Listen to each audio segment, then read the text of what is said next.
नारायणं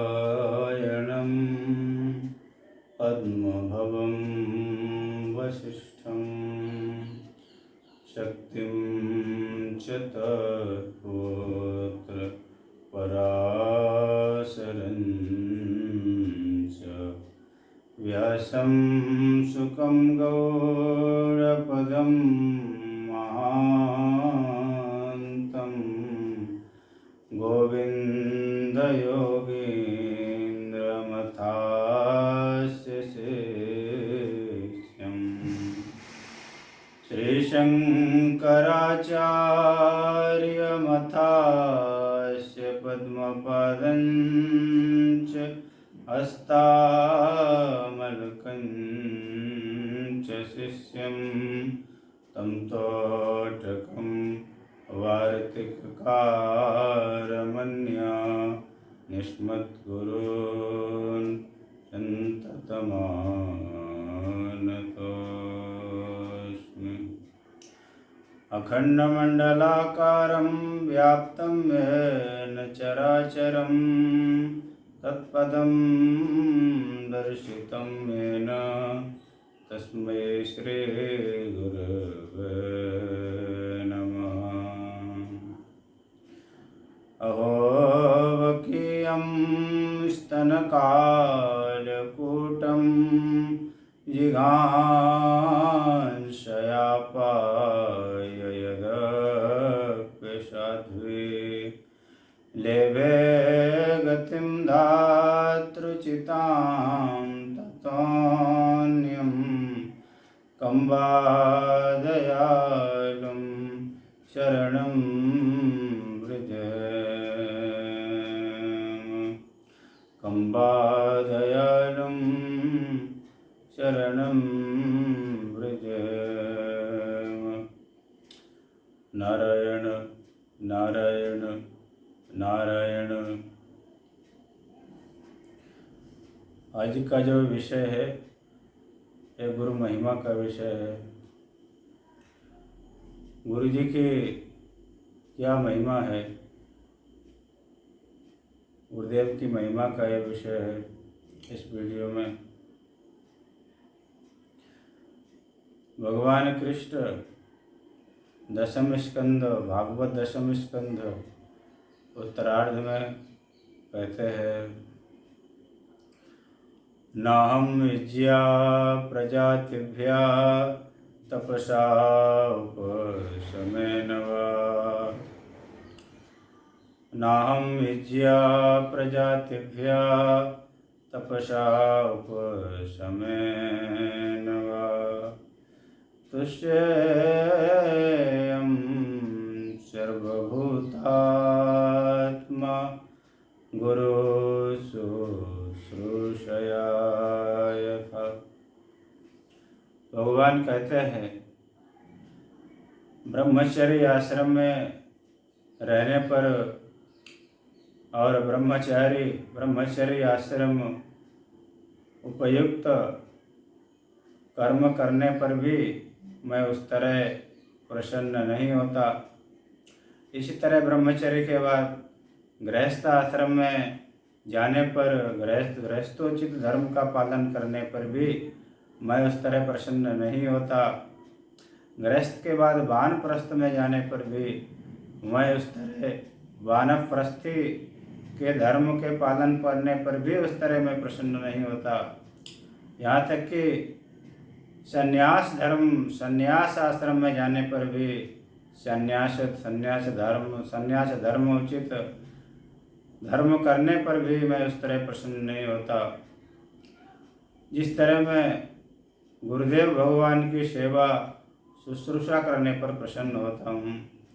तुष्येयं सर्वभूतात्मा गुरुशुश्रूषया यथा।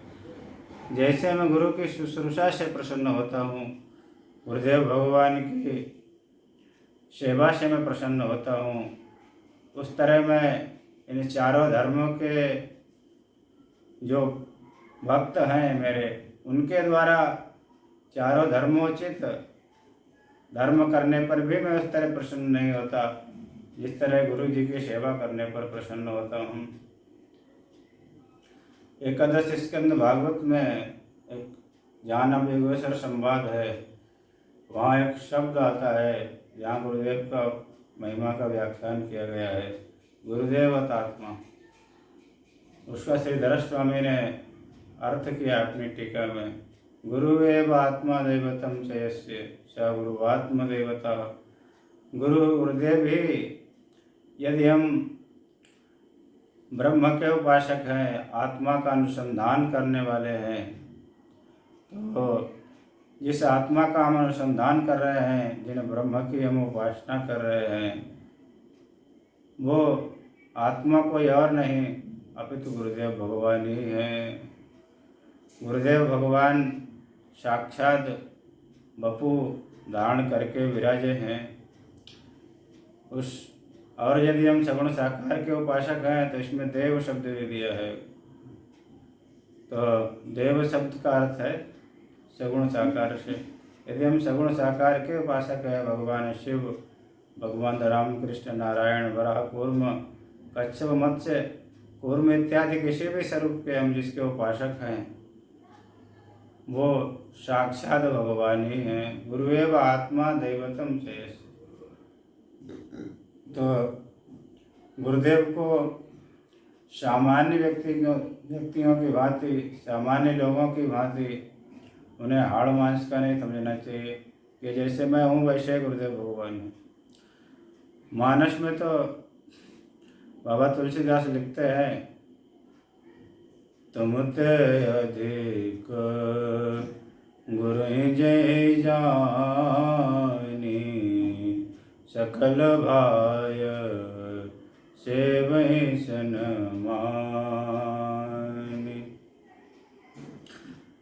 हे प्रभु, तुमसे भी अधिक जो गुरुदेव को वो जानते हैं, भगवान से भी अधिक महत्व बुद्धि इनकी गुरुदेव भगवान के प्रति है।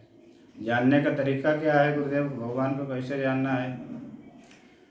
सकल भाई, सकल भाई माने हमारे गुरुदेव भगवान कोई हाड़ मांस के नहीं है, अपितु सर्वज्ञ हैं। जैसे परमात्मा सर्वज्ञ है, वैसे गुरुदेव भी सर्वज्ञ है। गुरुदेव भगवान ने जो हमको उपासना, मंत्र, साधना जो नियम दिए हैं, वो सर्वज्ञ होने के नाते ये सब कुछ जान करके दिए हैं।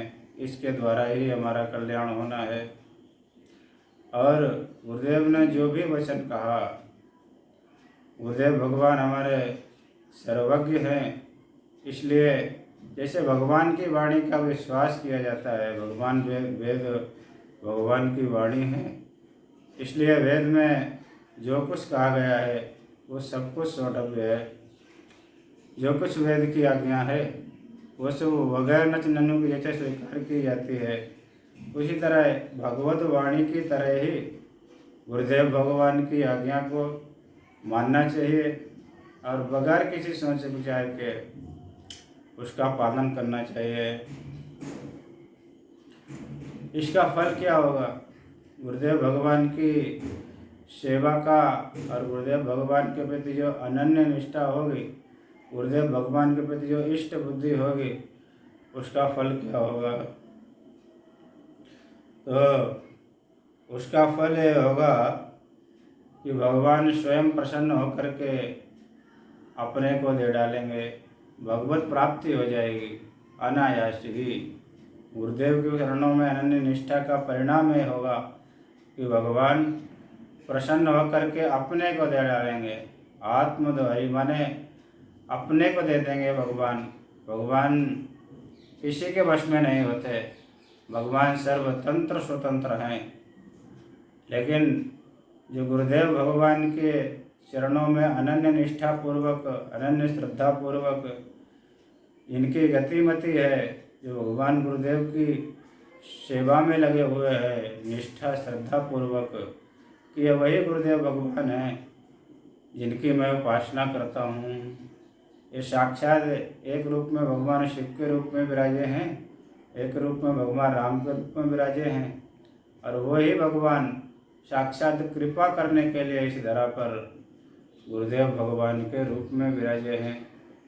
ऐसी बुद्धि, ऐसी श्रद्धा, ऐसी निष्ठा, इस भाव के इस भाव के अनुसार जो लोग गुरुदेव भगवान की सेवा करते हैं उसका फल यह है कि गुरुदेव भगवान स्वयं अपने को दे डालेंगे प्रसन्न होकर के।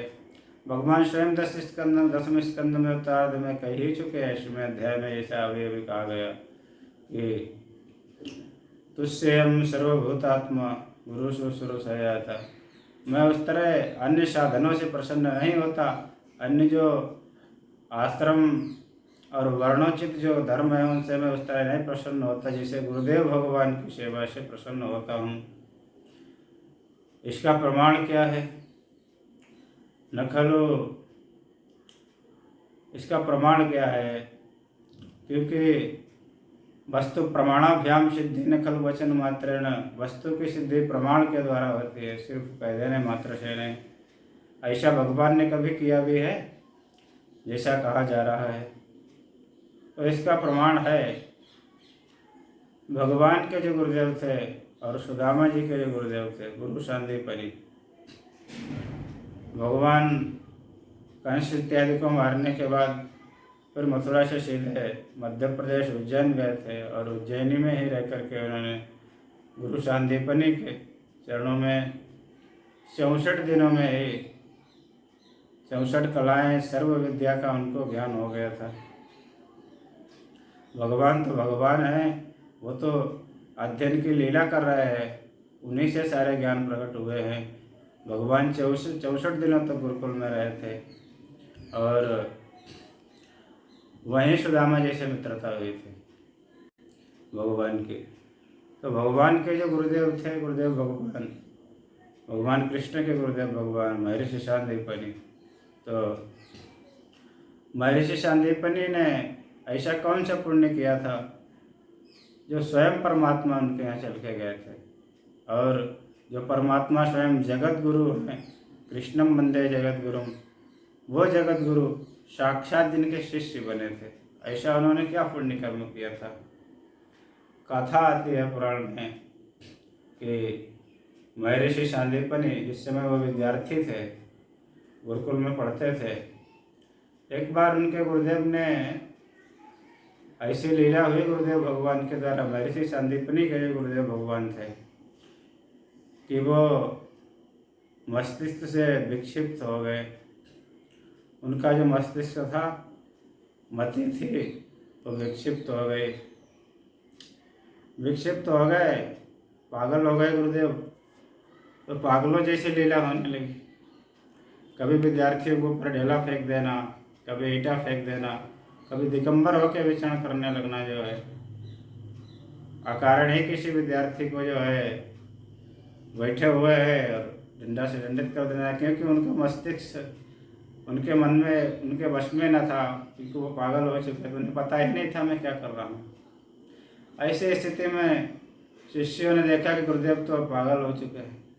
शिष्यों के मन में आया कि अब यहाँ रहकर क्या करोगे, चलो गुरुदेव तो पागल हो गए, दूसरे किसी गुरुकुल में देखा जाए और किसी गुरुकुल में चलेंगे। तो सभी शिष्य वहाँ से चले गए, लेकिन महर्षि सांदीपनि, उनके मन में आया कि सभी गुरु भाई मेरे चले गए हैं, एकमात्र मैं ही यहाँ बचा हूँ, यदि मैं भी चला जाऊँगा, गुरुदेव इस समय रोगग्रस्त हो गए हैं, ये पागल हो गए हैं, मेरे चले जाने पर इनकी कौन सेवा करेगा, इनकी कोई भी यहाँ देखभाल करने वाला नहीं।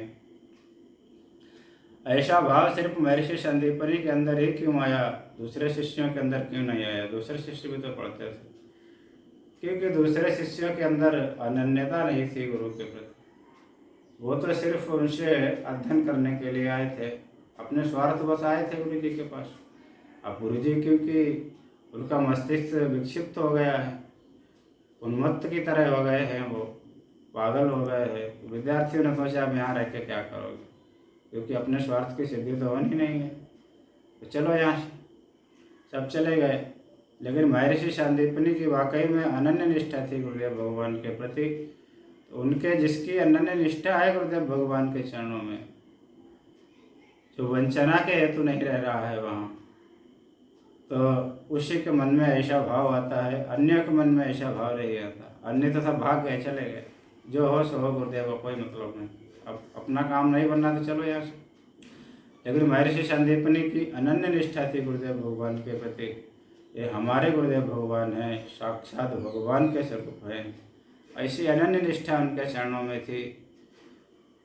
इसीलिए महर्षि संदीपनी के मन में भाव आया कि मैं चला जाऊंगा तो गुरुदेव की सेवा कौन करेगा, यहाँ इनको कौन औषधि देगा, समय पर कौन इनको भोजन करके खिलाएगा, कौन भिक्षा लाएगा, कौन भोजन बनाएगा, कौन लकड़ी लाएगा जंगल से। ऐसा भाव आया। महर्षि संदीपनी ने यह निश्चय किया, अब मैं जब तक गुरुदेव भगवान स्वस्थ नहीं हो जाते तब तक मैं यहाँ से कहीं नहीं जाऊँगा। अकेले महर्षि संदीपनी गुरुदेव भगवान की सेवा करते रहे। बीच बीच में गुरुदेव भगवान कभी उनको दंडित भी कर देते थे, क्योंकि वो तो पागल हो चुके थे, विक्षिप्त हो चुके थे, लेकिन फिर भी गुरुदेव भगवान की सेवा में वो लगे रहे। भगवान की कृपा से एक दिन गुरुदेव भगवान ठीक हो गए, दोबारा से स्वस्थ हो गए। उनका मस्तिष्क पुनः अपनी स्थिति में आ गया और वो स्वस्थ हो गए। तो गुरुदेव ने पूछा कि संदीपनी सब बाकी शिष्य कहाँ चले गए हैं, तुम्हारे गुरु भाई कहाँ गए हैं। महर्षि संदीपनी ने बताया, गुरुदेव आपका मस्तिष्क विक्षिप्त हो गया था, उसी कारण जितने गुरु भाई थे, शिष्य थे, वो सभी चले गए यहाँ से गुरुदेव भगवान, मैं ही अकेला यहाँ रहा। तो गुरुदेव ने पूछा, महर्षि गुरुदेव ने कहा, संदीपनी तुम क्यों नहीं गए, तुम तो यहाँ हो अकेले। तो संदीपनी महर्षि ने उत्तर दिया, गुरुदेव मेरे मन में भाव आया कि मैं चला जाऊँगा तो गुरुदेव भगवान की सेवा कौन करेगा, और आप उस समय स्वस्थ भी नहीं थे जो अपने से अपनी सेवा कर सकें। तो गुरुदेव भगवान ने देखा कि संदीपनी के इधर उधर शरीर में, हाथ में, पैर में चोट भी लगी हुई है। तो पूछा उन्होंने कि तुम्हारे चोट कैसे लग गई है। तो संदीपनी महर्षि ने कहा, गुरुदेव जब आप उन्मत्त लीला में थे तो उस समय आपके हाथ से ही कभी ये डेला, कभी ईंटा फेंक के मारा, तो वही है, उसी के निशान बन गए हैं। तो गुरुदेव भगवान ने तो जब ये सुना कि मेरे द्वारा दंडित होने पर भी, पीटे जाने पर भी इसकी इतनी श्रद्धा है मेरे प्रति कि मेरी सेवा में बेचारा लगा रहा निरंतर, मुझे औषधि देने में, मेरे शरीर की रक्षा करने में, मेरे इस गुरुकुल की रक्षा करने में, यहाँ की साफ सफाई, यहाँ की देख रेख करने में लगा रहा। इतनी निष्ठा है तुम्हारी संदीपनी। मैं तुम्हारी इस निष्ठा से, गुरु भक्ति से अत्यंत प्रसन्न हुआ हूँ संदीपनी। इसीलिए मैं तो अपनी त्याग तपस्या भगवान की भक्ति के द्वारा भगवत धाम को जाऊंगा ही, लेकिन तुमने जो गुरु की निष्ठापूर्वक, श्रद्धापूर्वक, अनन्य भावपूर्वक जो सेवा की है, उसी के कारण मैं तुम्हें वरदान देता हूँ कि जिस परमात्मा की प्राप्ति के लिए लोग बहुत साधन करते हैं जन्म जन्म तक, फिर भी उनकी प्राप्ति नहीं कर पाते हैं, जिस परमात्मा के लिए बहुत उग्र तप करते हैं लोग, फिर भी जिनकी प्राप्ति बड़ी कठिनाई से वो कर पाते हैं, तुम्हारी इस अनन्य श्रद्धा को देख करके मैं तुम्हें ये वरदान देता हूँ संदीपनी कि वो वैकुंठ जहाँ मैं चल के जाऊँगा अपनी त्याग तपस्या भक्ति के द्वारा, वो वैकुंठ स्वयं तुम्हारे पास चल करके आएगा।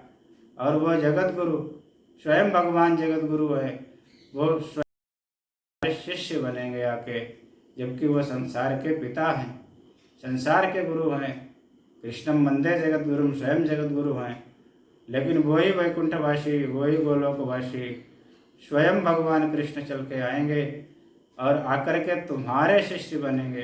तुम्हें नहीं जाना पड़ेगा उनके पास। जब तक ये संसार रहेगा, जब तक ये सूर्य चंद्र रहेंगे, जब तक ये पृथ्वी रहेगी, दिगांतर में तुम्हारी ख्याति प्राप्त हो जाएगी। सभी ये कहेंगे जब भी नाम लिया जाएगा कि कृष्ण के गुरु कौन है, जब भी पूछा जाएगा सभी ये कहेंगे भगवान कृष्ण के गुरु महर्षि संदीपनी है। तो गुरु निष्ठा का, गुरु सेवा का ये परिणाम है कि जो बड़ी बड़ी साधनाओं से जो जिस भगवत तत्व की प्राप्ति नहीं हो पाती, वो भगवान स्वयं उनके शिष्य बने हैं। महर्षि संदीपनी के सभी जानते हैं। ये गुरु निष्ठा का, गुरु सेवा का, गुरु के प्रति भगवत भाव का ही ये परिणाम है कि जो भगवान कृष्ण के स्वयं महर्षि सांदीपनी भगवान कृष्ण स्वयं महर्षि सांदीपनी के जो है शिष्य बने। गुरु की महिमा, गुरुदेव भगवान की महिमा के विषय में स्वयं, अब जिनकी श्रद्धा नहीं है उनके विषय में तो गुरुदेव भगवान के चरणों में, गुरुदेव भगवान साक्षात भगवान ही, भगवान का ही अन्य रूप है। गुरु साक्षात परम ब्रह्म हम लोग कहते हैं, गुरु साक्षात परम ब्रह्म है। लेकिन यदि श्रद्धा नहीं है तो, श्रद्धा ना होने पर वही दशा है इस कलयुग में। जैसे गंगा जी में ही मछली, कछुए इत्यादि जलचर जीव जो है वो जन्म लेते हैं और पूरी उम्र रहते भी हैं उसी में, और उसी में उनका शरीर पूरा हो जाता है, लेकिन फिर भी मुक्त नहीं होते हैं। क्यों नहीं मुक्त होते हैं? गंगा जी का लाभ उन्हें क्यों नहीं मिलता है? गंगा जी के विषय में तो कहा जाता है, गंगे तब दर्शनात् मुक्ति, दर्श परश मुख मज्जन पाना, अरे पाप कहा वेद पुराना। दर्शन स्पर्श मज्जन मुख पानी, इसी से ही माने मुक्ति हो जाती है। तो वो तो सारी उम्र जन्म लेते हैं, उन्हीं में रहते हैं, फिर क्यों नहीं मुक्त होते हैं? बड़े बड़े पापी गंगा जी के सिर्फ जल के स्पर्श मात्र से ही, यहाँ तक कि उनकी अंत्येष्टि क्रिया के बाद यदि हड्डियाँ गंगा जी का जल में डाल दी गए तब भी स्वर्ग की, भगवत लोक की प्राप्ति हो जाती है। लेकिन जलचर जीव तो उसी में जन्म लेते हैं और उसी में रहते हैं, उसी में मर जाते हैं, फिर उनका कल्याण क्यों नहीं होता? इसीलिए नहीं होता है क्योंकि भाव नहीं है कि भगवती गंगा माँ है, श्रद्धा नहीं है, भाव नहीं है, इसलिए बेचारे जलचर जीव रहते हैं, पूरी उम्र उसी में मर जाते हैं, लेकिन फिर भी वो मुक्त नहीं हो पाते। लेकिन जो भाव श्रद्धा पूर्वक उनका सेवन करता है वो व्यक्ति मुक्त हो जाता है। तो श्रद्धा और भाव की बात है सब। जिनको श्रद्धा नहीं है गुरुदेव भगवान के चरणों में, वो चाहे सर के बल खड़े हो जाएं, अन्य साधनों में कितना भी प्रयत्न करें, उनको सिद्धि नहीं प्राप्त होती। बाबा तुलसीदास लिखते हैं, गुरु के वचन प्रीति नहीं जे, सपन सुगमन सुख सिद्धते। जिनकी भगवान गुरुदेव भगवान के चरणों में प्रीति नहीं है, प्रेम नहीं है, उन्हें साक्षात की तो बात ही छोड़ दीजिए, स्वप्न में भी कोई सिद्धि नहीं प्राप्त हो सकती, स्वप्न में भी भगवत प्राप्ति नहीं हो सकती। इनको गुरुदेव भगवान के चरणों में प्रीति नहीं है।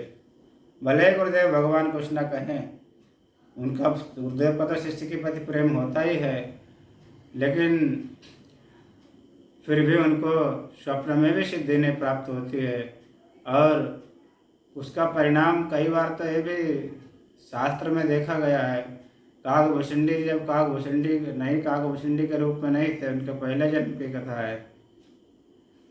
गुरुदेव भगवान उनके आए थे, वो भगवान शंकर की सेवा पूजा में लगे थे, उठ के खड़े नहीं हुए, आदर नहीं किया गुरुदेव भगवान का।